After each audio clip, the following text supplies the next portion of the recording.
And to say that it's not going to have some effect, or to expect people to believe you when you say, I'm going to put this all inside of a box and it's not going to have an effect, it's just not realistic, because that's not the way people operate.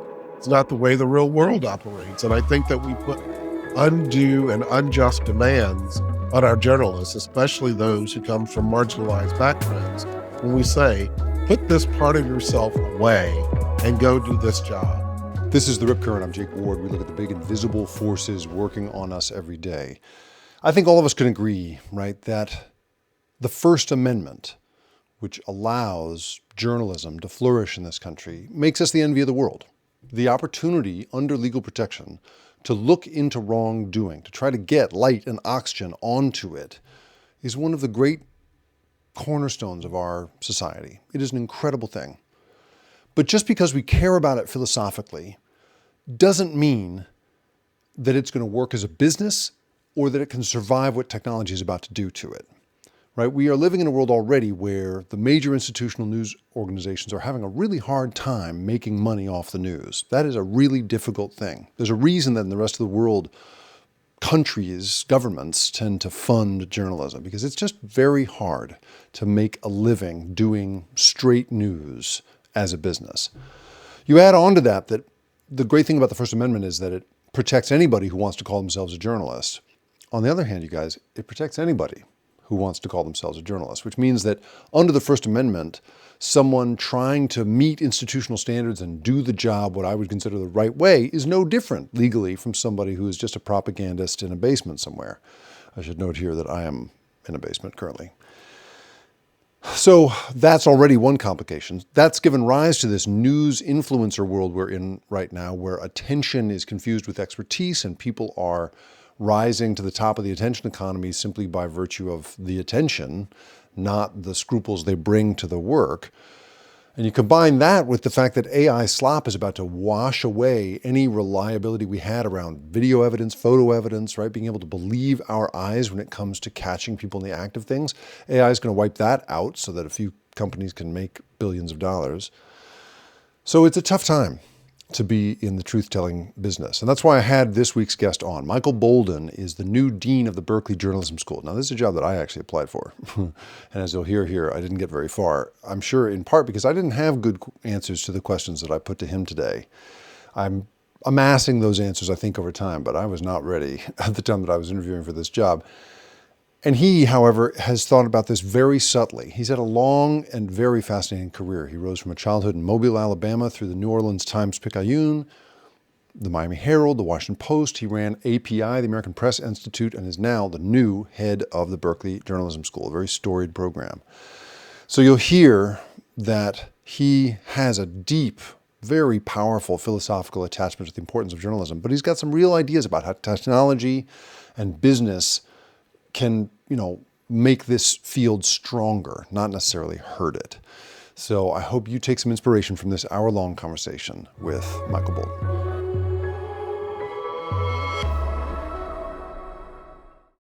Dean Bolden, thank you so much for being here. I really appreciate it.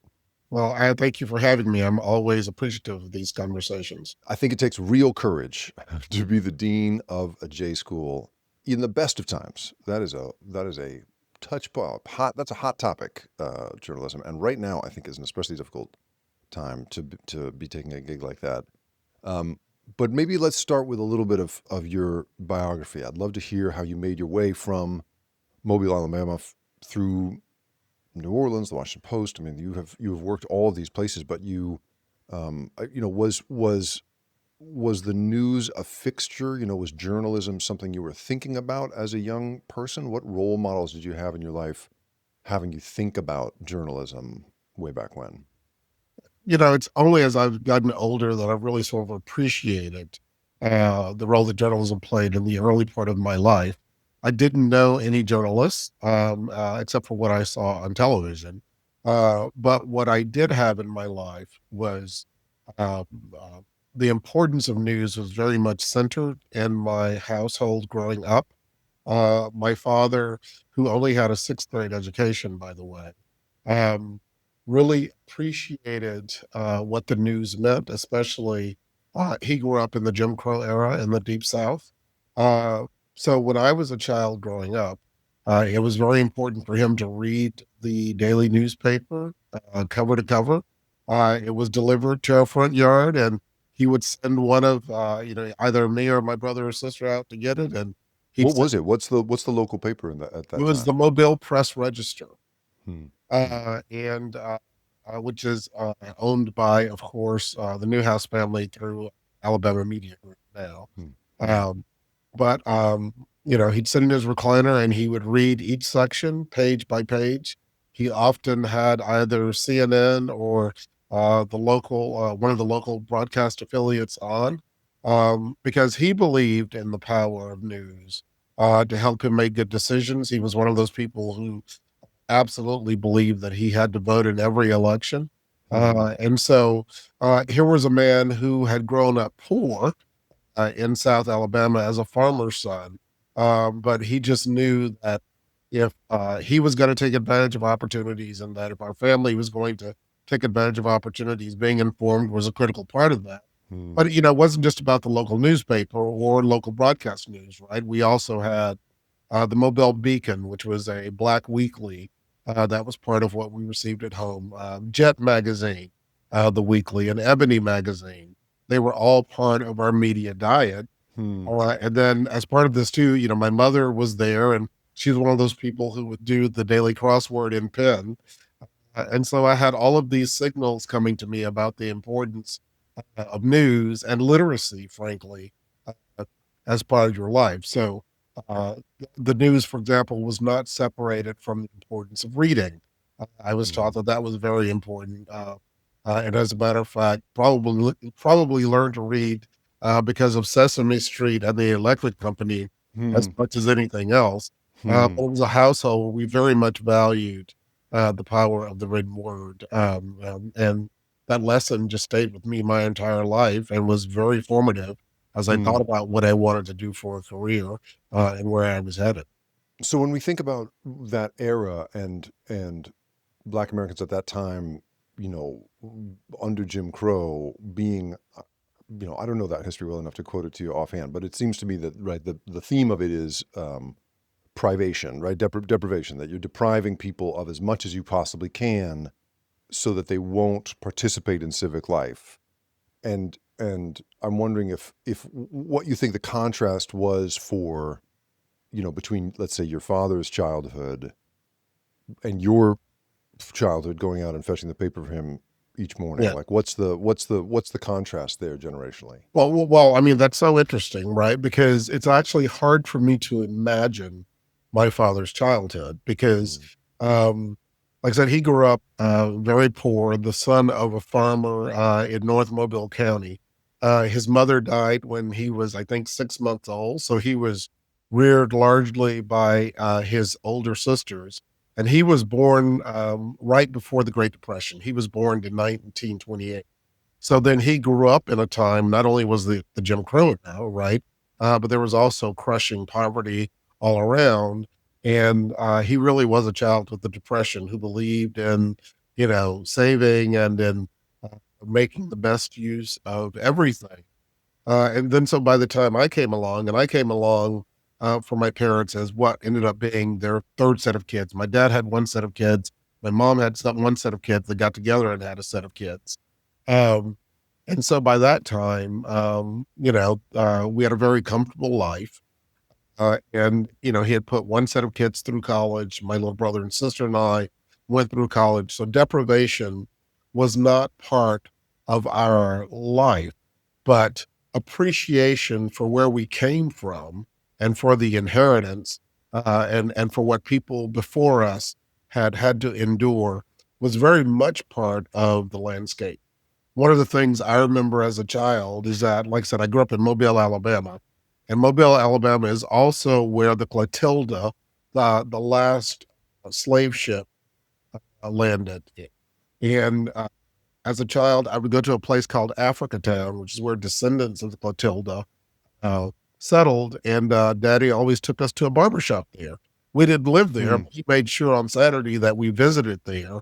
Hmm. Uh, and I didn't realize the significance of what was occurring at the time. Hmm. Uh, but it was important. to him. Well, let me back up. He and my mother grew up in very different circumstances. My mother's family, they were professional people. Her brothers and sisters, they became teachers and principals.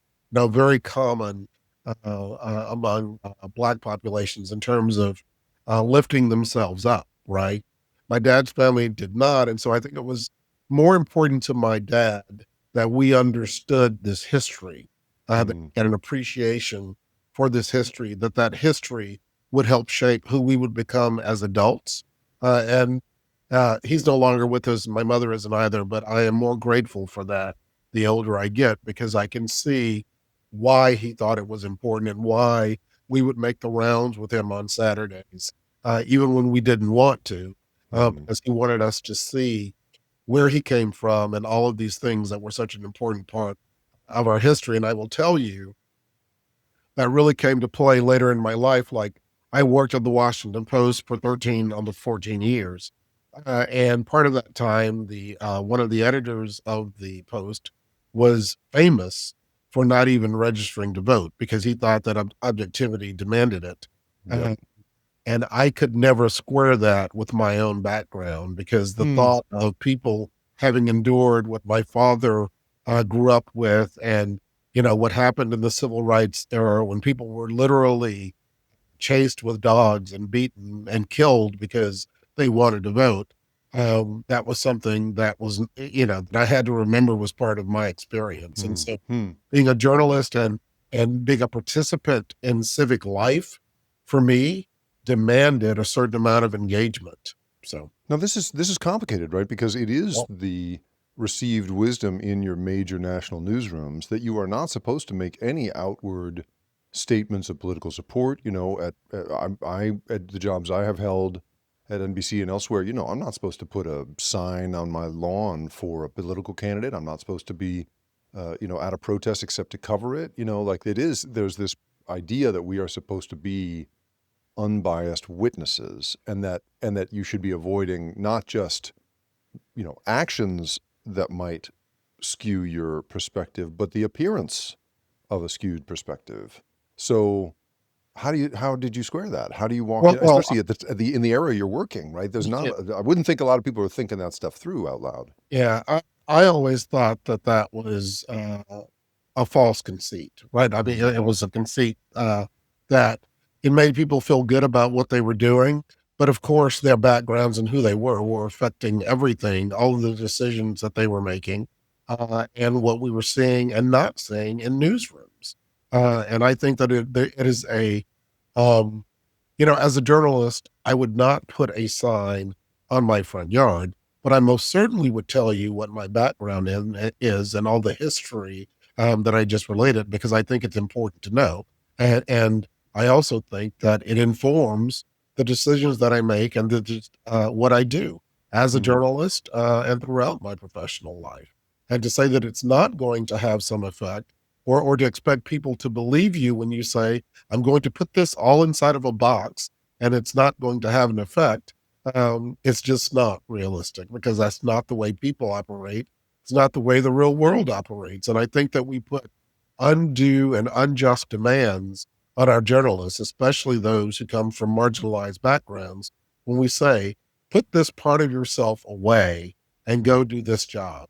Because the fact of the matter is, when people actually don't have those things they have to put away, that in and of itself is a form of privilege. absolutely right, right.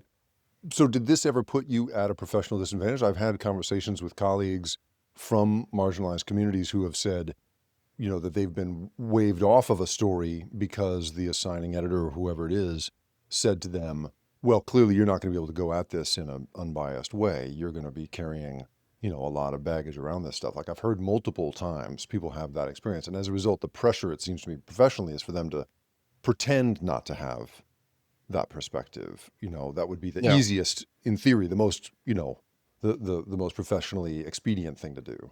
And I think that especially, I'm a Gen Xer, so I think especially for my generation, there probably were more of us who did that and pretended to put Mm, things away, or who were reticent to speak up because of our backgrounds. Um, I think I really didn't find my voice until the last sort of 15 years. Hmm. And keep in mind that I had been in newsrooms in various capacities, including leadership capacities, for many years before that. Um, and I think it made us, I know it made me cautious about expending energy, expending what I perceived as credibility because of how people might perceive what I was doing and what I was saying. But I Hmm. think that that also affected the types of jobs that I sought out in newsrooms. Like I learned fairly on that being a reporter is not necessarily the most powerful job to have in a newsroom. Actually, especially at the time that I was coming up, being a person, for example, who controlled the print space could actually be a very powerful position in a newsroom when people might dismiss you as being the person who was merely laying out a story. But you might be the person who was deciding how much space a story was going to Yeah, that's right. You inside. get 300 words a day, buddy. Sorry. Yeah, That's right. well, That's right. exactly. And That's right. you could always shrug your shoulders and say, "Sorry, that's Yep. it." You know, Yep. the Sorry. New space. ad just rolled in. Yeah. What am I? Sorry. Yeah. That's Yeah. right. That's really interesting. So what was it 15 years ago that turned you around? What was that turning point for you? Do you remember? Well, Was there a so specific thing? yeah, I don't know if it was a specific thing. Uh, I think it was gradually happened when I was an editor at the Washington Post magazine, and um, I realized there were so many people around me who didn't know how things worked. Right? I mean, when I was on the Washington Post magazine, I was both an assigning editor and I was also in charge of our technical systems. I was also the liaison to the business side, and so I had this broad view of how things operated. And I began to get more of a comfort level, I think, with operating in this world, especially the world of the Washington Post, which could be very intimidating if you weren't from a certain background, right? Uh, Hmm. and I think that I really began to flourish when I became transportation and development editor at the Post, which was part of the transition when they brought together WashingtonPost.com and the print edition. I was part of the leadership team that came in to help make that happen. And so the increasing uh, layers of responsibility were important. But I also recall I was also very careful about expending that energy and expending that collateral. That collateral. I can remember. Um, uh, oh my goodness, his name has escaped me, and I'm so Oh embarrassed. man, you and me. Don't you worry about Uh, it. Yeah. but on the day that that Steve Jobs died, there was a giant of the civil rights movement who died on the same day, and I Hmm. have to apologize to his memory for forgetting his name. Uh, And uh, the black civil rights leader died first, but he was someone who was automatically going to be on the front page of the Washington Post. I'm going to jump in here. Fred Shuttlesworth. Fred Yes. The Shuttlesworth. internet has just given this to me. I did not know that. Uh, and so Shuttlesworth, I believe, died first, or we learned of his death first. And then we learned of Steve Jobs. But Shuttlesworth was an automatic A1 print edition uh, obit. But then when Steve Jobs died, they were like, well, we can't Hmm. have more than one obit out front. Shuttlesworth has to go inside. And Wow. that was one of the cases when I thought, okay, this is when I use, some of that collateral that I've been building up, because how can you take one of the greatest civil rights leaders of our time, someone who is a towering figure alongside Martin Luther King, and push them inside because of someone who's very important, but important in a very different way? What does that signal if one of the papers of record is doing that? And that was one of the times when I used my credibility to say, look, um, this is why this person needs to be out front. Hmm. And did you win Uh, that fight? I did, and actually that Hmm. may be, I'll say this and then somebody will prove me wrong, but I think it's probably one of the only times that two obits ran on the front page of the Washington Post. Hmm. And that's kind of why I'm in the business, right? To make a difference in times like that, because I think that it matters. It's not just Hmm. about how we present coverage, but it's also what we're doing behind the scenes and making sure that we are exerting pressure in the right Hmm. ways when we need Hmm. to. So, When we come back, we'll talk about the fate of local news, which had such an important effect on Michael Bolden's young life. Stay with us.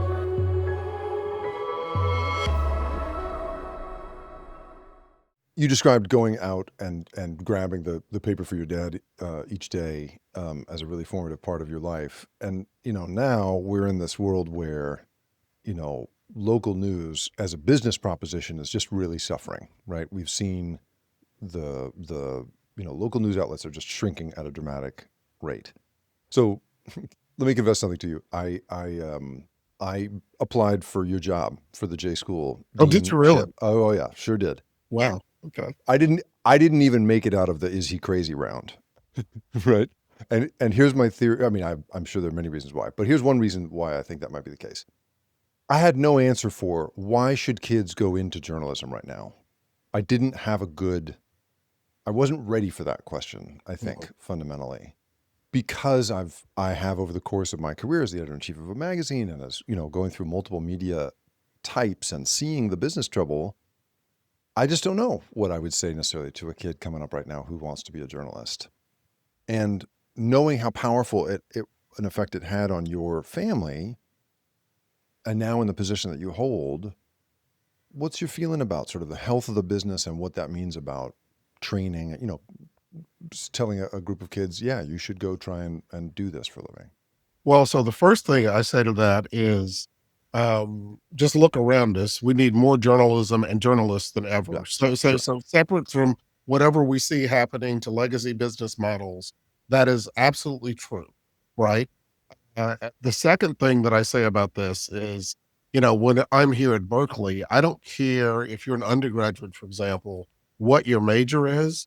I think that your minor should be journalism because I think that the skills Hmm. that you learn, in the journalism ecosystem will serve you well throughout your life. Oh, I So, love that. There was a great article. I can't remember who it was, but there was a columnist who wrote a thing about why she still encouraged it when I was scrambling around trying to yeah, figure out what my take should be. There was a great take where she said basically that she felt that it was a fantastic universal education in just sort of how to be a human. And one of her examples was, your average person walks past their favorite bake shop and it's closed, permanently. And they go, oh, that's too bad. And they keep walking. A journalist is trained to go in there and be like, hey, why are you guys closed? Can I talk to the manager? What's the deal here?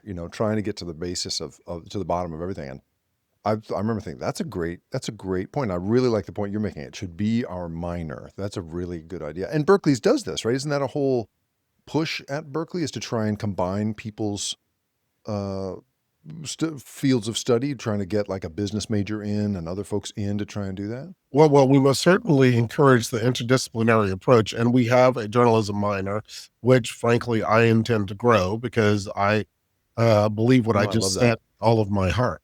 Uh, Mm, and it's for exactly what you described, right? The principles of intellectual curiosity, of inquiry, of learning to be healthfully skeptical about things and to ask questions, that will serve anyone well and it will serve mm, society well. And I don't just view journalists as broadcasters and conveyors of information. I think journalists should be facilitators, they should be conveners, they should be part of the social fabric of civic life that help bring people together and help people understand the world. So if you take that as what we're teaching journalists or what we should be teaching journalists, I think that we have more of a need for it now than mm, we ever have. Now, the question becomes what are people going to be doing and how are we adapting to that? I actually think it's a very exciting time to go into media. The barriers to entry are lower. We have more voices being heard than we ever have before, more mm, possibility. One of the legacies of legacy media is that we've had so many voices shut out. And if a consequence of that, of legacy media declining, is that we're able to bring more voices in, I think that that overall is good for society. We're coming up mm, on the 60th anniversary of the Kerner Commission report in 1968, which President Johnson had commissioned to basically say what was going on in our cities and what role had the media played in what was happening. And the Kerner Commission had concluded that the media had failed to understand what was happening with Black America had failed to represent it accurately. Hmm. And that was an ongoing problem.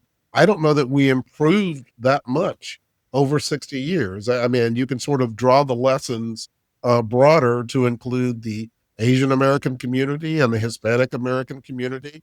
And so now we're here at this moment when technology has played so much within our grasp, and we've got so many more people who need to understand things. I think it's incumbent upon the journalism schools and media organizations to actually meet the moment, not to just sort of fall away Hmm. in defeat.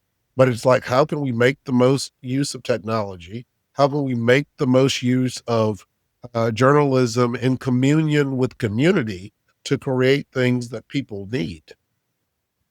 So I really appreciate that point. I think that is a really interesting, it's a philosophical position, which I think is a very important position to have. But for me, I also look at, like I was having a conversation with somebody the other day who was saying, we will always, as this was an influencer saying, we will always need cable interviews, by which this person meant CNN, MSNBC Yeah. kind of, headline interviews to comment on. We can't just do news influencer stuff ourselves. We're going to need the legacy media to comment on.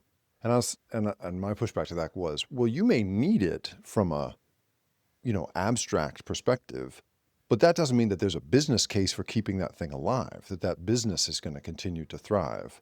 And in what you're saying, I really hear this I really like this idea, but I also think that the market forces that have conspired to make journalism such a low-paying gig is part of why folks like me are so overrepresented in that gig, because I had the financial support of my parents when I was starting out. I Yeah. came from the kind of economic background that made it possible for me to work for peanuts to make it possible, to do the gig. And so I wonder, like, how do we navigate that? Because I'm with you that it is very exciting. The moment is exciting, and I love the voices I get to now hear from. But the number of those voices who are actually making a living doing that, I'm worried about. Right. I'm worried about it too, but I'm not going to give up. I mean, because Yeah, I think we right. still have to be in the business of creating new things. And just because it's hard doesn't mean we don't do it. Right. Hmm. Hmm. There are still people who are making a good living. There are people who are starting their own things. There are people whose jobs are morphing into new things that are separate from legacy media. Um, and I think part of the future, part of the answer is the diversity in the media landscape. I mean, I think part of that includes journalists who actually are influencers or trusted messengers or creatives. I think that's all part of it. And it's not any one thing, it's all the things. And Hmm. it's also about journalists. I'll go back to what I said earlier. If you think that the role of journalist is just to be a broadcaster of information in your society, you're probably not going to make a business of that because I think that that limited role, the time for that has passed. I think it is about all of these things, about, like I said, about being a facilitator and a convener and, holding events and having some policy solutions in there and having some philanthropic solutions in there and having government support like we have through the California Local News Fellowship, which is at UC Berkeley Journalism.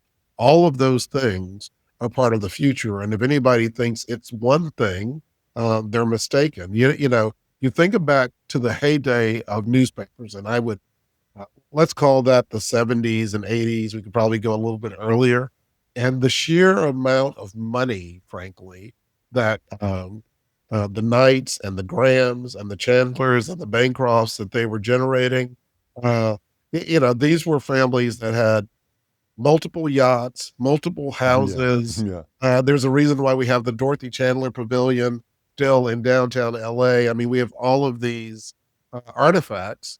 I mean, Uh, people forget the incredible business that was, right? that's that's right. I came from magazines. I did magazines, and back then, when I have a history of like getting into each medium just as it falls off the cliff. Like I've done that really Oh well. my goodness. I've Yeah. been great at that. And magazines, I showed up right as they were doing away with the drinks carts, because it had been the standard that the editor in chief's office, had a drinks cart that would go around the Yeah. newsroom, go around the magazine room. And that's because on the other side of the wall, where the publishers and the salespeople were sitting, those guys were just turning away business for a living. They were Yep. literally just like saying, "Nah, no thanks," to people calling and begging to get ad space inside a magazine. And so that's absolutely right. I think people don't realize just how much money was being generated back when that was the dominant medium.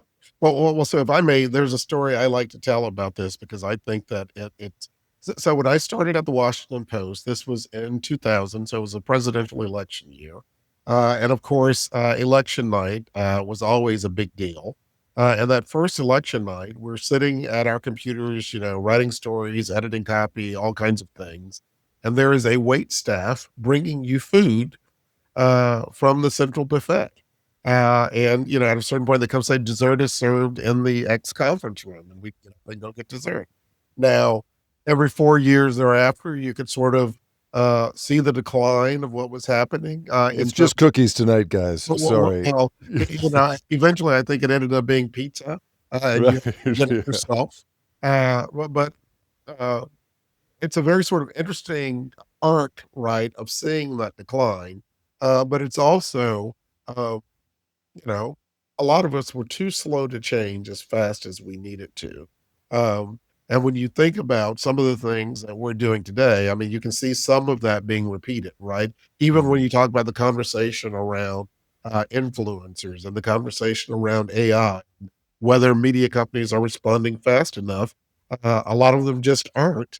And that also contributes to what's happening because one of the things that's true of any business is how are you able to deal with change, especially technological change. And this technological change is accompanied by the change in consumer habits. And, Mhm. I would argue that we haven't responded very well to either overall in this business. And that's one of the things that sort of led to the collapse. I also think about just spectacularly bad decisions that have been made in this industry. Think about Knight Ridder being sold to McClatchy in the early aughts and the amount of debt that McClatchy took on Hmm.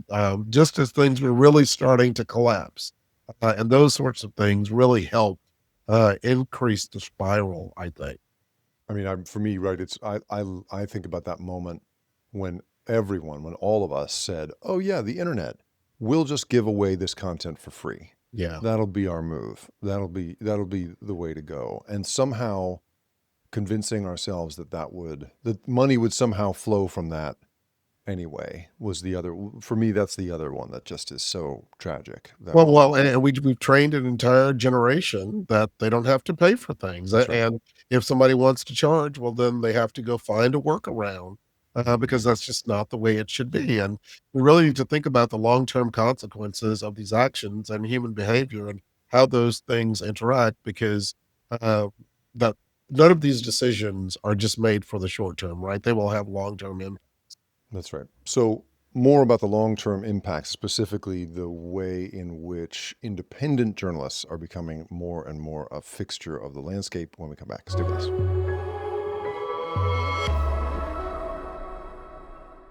We now occupy this world in which there is suddenly this new industry of influencers that we have been discussing here, and independent journalists who have no editorial standards they have to abide by other than what might get them sued, right? They don't have to run anything by a team of lawyers. Whereas, the thing I always tried to explain to everybody I could talk to, when I've worked at NBC or Al Jazeera or anywhere else, I got to run everything I'm going to say by a whole team of people to make sure that they think I've done an adequate job of representing things well. So, how do we, in your perfect world, how would you put together the new, dynamic, wildly more diverse, wildly more open world of multimedia sort of influencer journalism and the editorial standards that, in my view, separate journalists from propagandists at legacy media outlets? Yeah. So, one of the things that we did when I was at the American Press Institute was that we had started ongoing experiments with having news organizations work with influencers or trusted messengers, whatever you want to call them. Uh, Mm. and we ended up publishing the API guide to working with influencers, and that work is continuing. But it became clear to us that uh, influencers want to learn from news organizations, and news organizations also want to learn from influencers. So it's not like influencers don't want to improve. Some of them, frankly, some of the ones who aren't huge don't even think of themselves as such, if you can imagine, especially at the hyper local level. So I think that there is a lot to be learned on both sides. One of the things that I think is absolutely true for audiences, especially younger audiences, whether they are listening to legacy media or they're listening to influencers, is that one, they want to perceive that whoever they're listening to or hearing information from, that it's authentic, that what they are saying is true to their voice, and is not something that is being dissembling or anything like that. The second part of that is that values matter, especially to people who are in Gen Z, and they want to listen and support influencers or news organizations whose values they believe are aligned with theirs. And frankly, that's not that different from where we've come, right? Because when people have chosen what news organizations they're going to follow, whether they're going to read the Washington Post or the Wall Street Journal or whatever, they're actually making those same decisions, right? Although that assumes that everyone's playing by the same editorial rules, everyone has the same goal. Like a Fox News and a Washington Post, I would argue, have very different goals. They are not both in the same business. So I take your point, but it feels to me like choosing the Post versus the Times versus the Globe and choosing, the BBC versus Fox, very different. Well, I agree with that. And I would also say choosing the BBC versus choosing CNN or the Post is also a very different thing, right? Mm-hmm. Because when I want the news that I think is probably the most unbiased, especially US news, I go to the BBC or Le Monde Mm-hmm. as opposed to looking at CNN or the Washington Post. So I absolutely understand what you're saying. And I think that that is absolutely true. But part of my point is that influencers in general, at least the ones I've encountered, especially through the project that we were doing, they want to learn, they want to get better, they want to understand some of these very same things. I look back at what happened with the DNC when they brought in influencers to the convention last year, and one of the things that happened was that some of them didn't even know what questions they should ask, right? Because they were so out of their depth. Uh, Mm-hmm. and so I think that in that regard, there's actually an opportunity, right? Where there are influencers who want to learn and who Mm-hmm. want to adopt some of the standards and who want to know what questions to ask. Uh, there are also some who don't. But I Yeah. think Right. that finding that middle, right, where we can learn from one another and help inject something new into the news and information ecosystem is to the advantage of both uh, what we would call professional media and the creatives who are rising. Mm-hmm. So on this topic of perspective versus reporting, we're obviously in this ideological moment where political forces are pushing very hard to Yeah. change the power dynamic around conventional media. You have the huge 60 Minutes lawsuit settlement that helped pave the way for Paramount and Skydance to merge. Now you have Barry Weiss, Yep. a center right, if you want to call her that, provocateur, as the editor in chief of CBS News, in spite of having no management experience around a major newsroom or television experience of any kind. I don't know. Just tell me how you see this moment. Is there in any way an argument to be made that this is a sort of good faith effort to correct for some sort of latent bias, or is this just political machinery moving the way it always has? So I think it's the latter. I think that this sort of thing has always been with us, even when we haven't acknowledged it. We were talking earlier about the amount of money that was involved in media, and no matter how much we might try to fool ourselves and say, "Oh, people were doing things out of the goodness of their heart. They weren't. They had economic motives, most certainly. Um, um, and, people have always made decisions. For example, when Bezos bought the Washington Post, which everybody saw initially as a great thing, one of the decisions that he made was that he really did not want any of the gazettes, which was the extensive local operation that was deeply embedded in Maryland and DC and Virginia. And all of that local coverage just went away overnight, right? I And didn't even realize that. I knew about some other changes that he made, but I didn't know about that. Really? no, right, no, he did not want the gazettes, and so the gazettes just went away. Now, thankfully, over time, you've had some independent media spring up to help fill the gap, but that most certainly was one of the consequences of what happened, and that sort of got lost in the larger story about Bezos coming in to save the Washington Post. So there have always been these shifts that have happened, sometimes for good, sometimes for bad. And one of the things that I just hope is that we have more of the shifts for good than we do for bad. It's Mm. an unfortunate consequence of our capitalist system, that if someone can buy a business, and media, has inevitably been businesses, uh, they can shift the narrative. And so the question becomes, uh, uh, where do we have the voices that are independent, that really are nonpartisan, that really try to bring people together? It goes back to what I say about what's the role of media, right? If you're just broadcasting information, or are you trying to promote civic discourse and civil discourse? And we need more companies, frankly, who are trying to promote civil discourse. It's one of the reasons why it's good to see the rise of nonprofit news, to see philanthropic investment happening, because that tends to be more focused on social impact than some of the other metrics. But it's a very sort of complicated dynamic, right? You think about, well, I mentioned the California Local News Fellowship Project that's housed at Berkeley. A lot of people would say the government should never be involved in funding the news. And we've got government directly funding the fact that we have journalists in uh, uh, about 38 counties throughout California, covering 90% of the population. And that is made, directly possible because of what the legislature has done.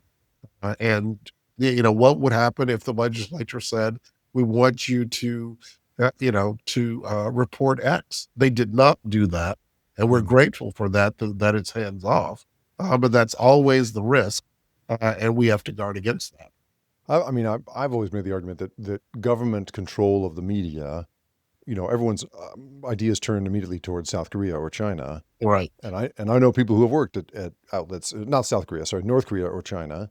I know people who've worked at the Chinese outlet, and that's a weird experience. I know people who've worked in Turkey, and that's been a weird Yep. experience. But there's an enormous number of countries in which state-sponsored media is the most trustworthy media. BBC is one of those. Yes. The Deutsche World, the Deutsch, the German state broadcaster. I mean, throughout Europe, Yep.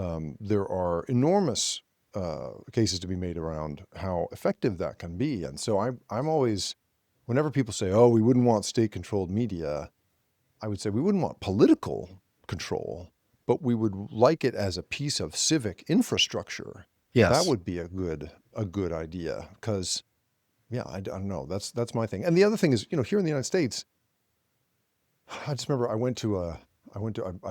reported on a Stop the Steal rally in 2020, and and I was outside the registrar of voters in Las Vegas in Clark County, and we're standing in this very scary environment with lots of screaming people. It's an open carry state. It's like a very scary environment, and there was this woman right in the crowd, like in the crowd, with the lights on, and she's got lights on her. It's the middle of the night, surrounded by people with guns, drunk people, all kinds of stuff. And I remember thinking, just who is that? That is the Yeah. bravest woman I've seen. I've seen in a while. Like what, and I knew some Al Jazeera people, so I was like, whoa. I go up to try and get a closer look at her, And I realize, oh, she's leading the crowd in a chant Oh, of "We love you, President Trump. We love you, President Trump." And then I look her up and I realize, oh, she's live streaming on YouTube, and she's getting she's in this super chat category where you can get tipped for your work. So she's pulling down a few $100 a minute as a live streamer. And I remember thinking, wow, like she's got all the accoutrements of my job, yeah. the lights, she's here, she's filming it, the whole thing, right? She's doing live shots, like I'm doing live shots, but she's an entirely different animal ideologically. Like I'm here in theory to represent what's going on. She's here in theory to whip it up. Like if I ask somebody to move in a shot, I get fired. I'm not allowed to do anything to craft the scene. Right. And she's like leading the crowd in a chant. And then, as I was talking to somebody later, they pointed out, yeah, but under the First Amendment, you guys are the same thing. You're Right. absolutely identical. You're identical people. And that is a thing I think in a world in which we have totally disintermediated journalism, we have not come to grips with that yet. Yeah.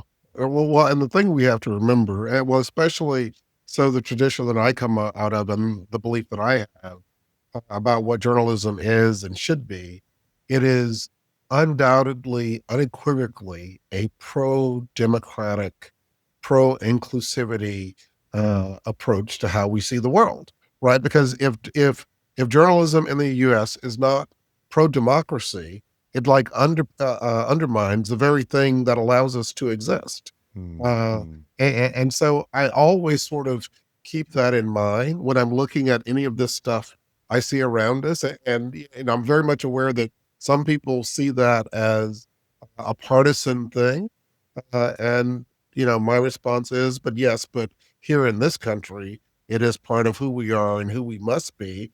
If anybody's going to have the freedom to do what I do or to do what you see that woman doing, right? Mm-hmm. And there are some Right. who are always going to say, "Well, no, you can't do that." But how could you be a journalist in the United States of America and not be pro democracy and pro Mm-hmm. free speech and pro freedom of the press? When we come back in our final segment, we'll talk about AI and is there a future for truth in journalism? Stay with us.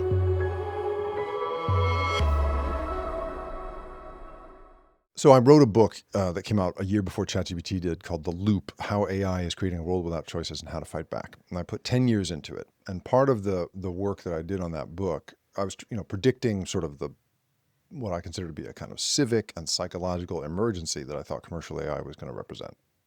And I didn't want to be right, but it turned out I was right. And it sort of sucks to be as right as I was about this particular thing.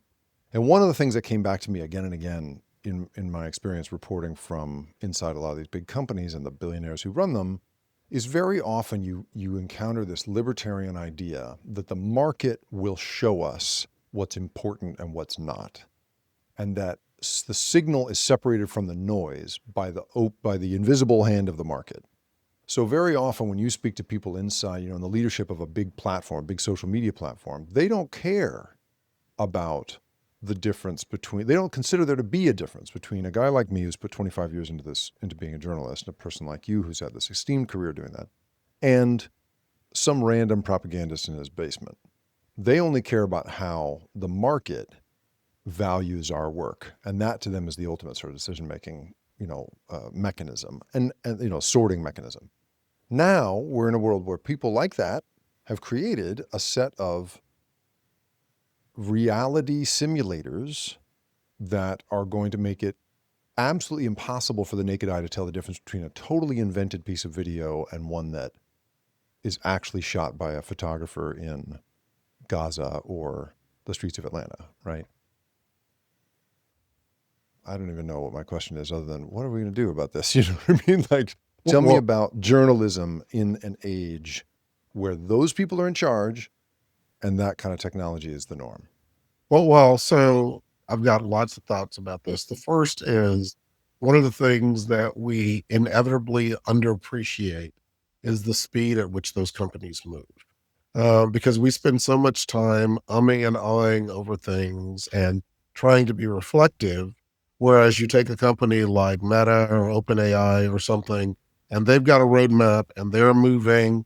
lickety split faster than we can even conceive. And so there has to be a set shift among us in order to even be able to comprehend that. And I Mhm. think too many of us are just too slow in even thinking that these are things that we need to address. The other part of this is we don't we become there's a form of paralysis that sets in, right? Because we don't really understand what's happening. We don't understand how to talk about it to the general public. And then so we just keep kicking the decisions down the road. That's not a good place to be in either. And I think I see a lot of that happening around us as well. We need to be engaged as we possibly can. We need to have more journalists, frankly, doing what you've done so they can understand how to even report on this and how to explain it to the general public. Because not having the common understanding just breeds fear. And then people just sort of shut down and shut it out. And that's not helpful to us either. So we need Mhm. more people explaining, more people doing, more people in journalism actually experimenting and putting things in the ecosystem that are good uses of AI. One of the things that I see that I like a lot is the Linfest Institute has a group of AI collaborative fellows. They funded this in partnership with Microsoft and OpenAI, and it's a group of news organizations from the Dallas Morning News to the Seattle Times to the National Trust for Local News, who are really trying to put AI to use for what they hope is good in service to their communities and trying to develop that deep understanding.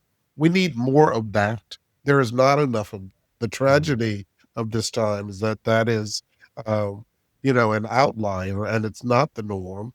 But I think that that's one of the ways that we deal with what's happening is that we create more good use cases than there are bad use cases. Mhm. And I don't see a lot of us grabbing that opportunity, and it's one of Yeah, the right. things that concerns me as a dean at Berkeley Journalism, that frankly we're not doing enough, and we have to do better in even uh, training our graduates to enter this world. And what are the things that we are teaching them that intersect with all the other fields where AI is operative, right? Whether Yeah. we're talking about what's happening in business specifically or and some of the biosciences. Those are all things that we need to understand better and be familiar with because that's the world we're all going to live in. Yeah, I've played around at the edges of this a little bit. I have a couple of kind of partnerships I've been part of that where we're trying to think about like AI tools that could happen. Because I'm always drawn into the conversation to first scare the bejesus out of people about AI, but more and more I'm realizing.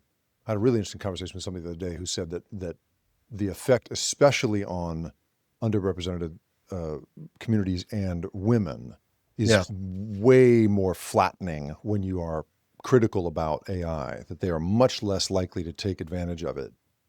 And I've sort of thought, oh, that's interesting. I wonder what kind of disservice I've been doing those communities based on the world of on being a total bummer on this subject for so many years.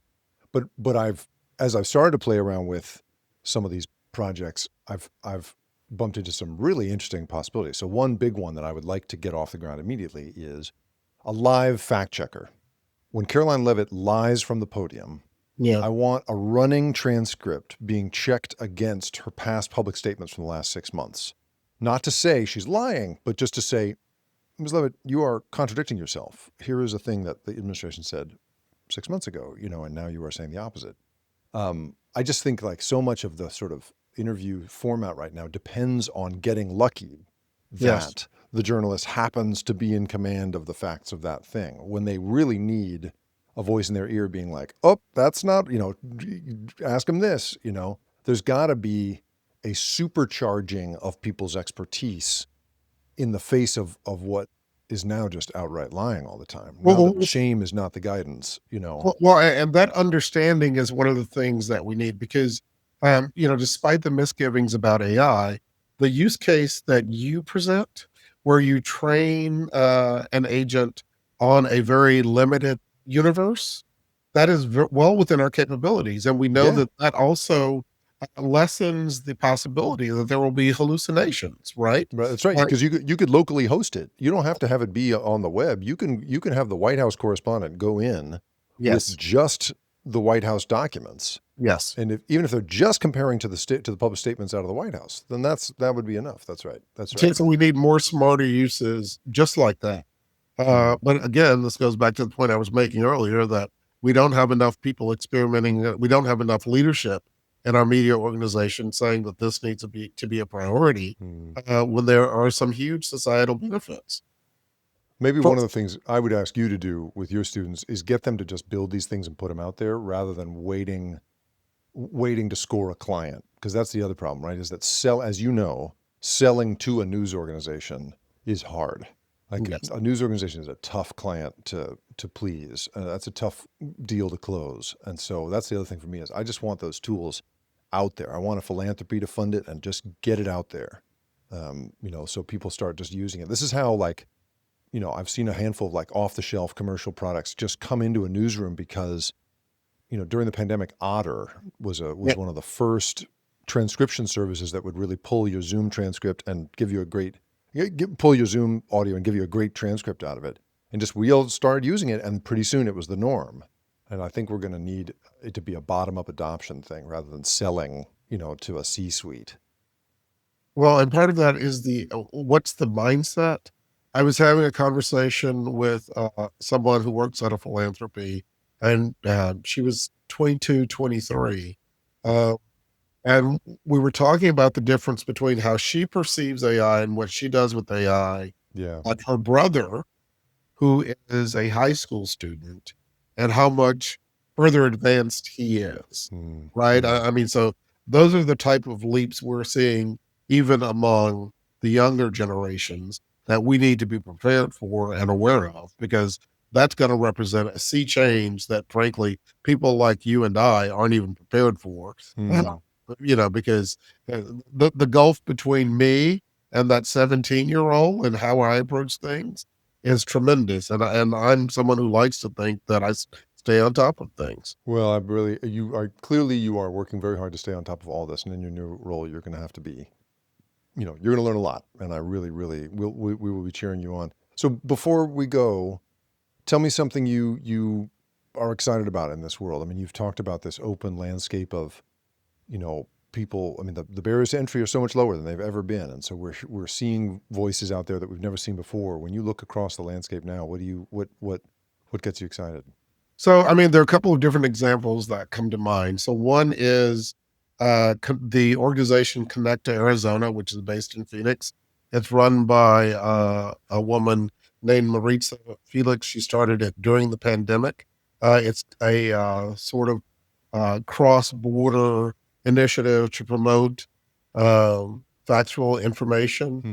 And it combines several different things, right? They have reported pieces. They also have a radio show. They have what they call a cafecito, where they bring people together to talk about things. It's really a powerful example of community-based journalism that we see emerging, especially when you think about how that operates in a place that crosses a border literally.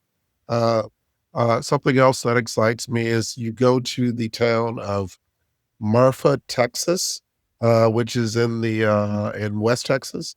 There's something called the Big Bend Sentinel, the Big Bend Sentinel is been around for a very long time.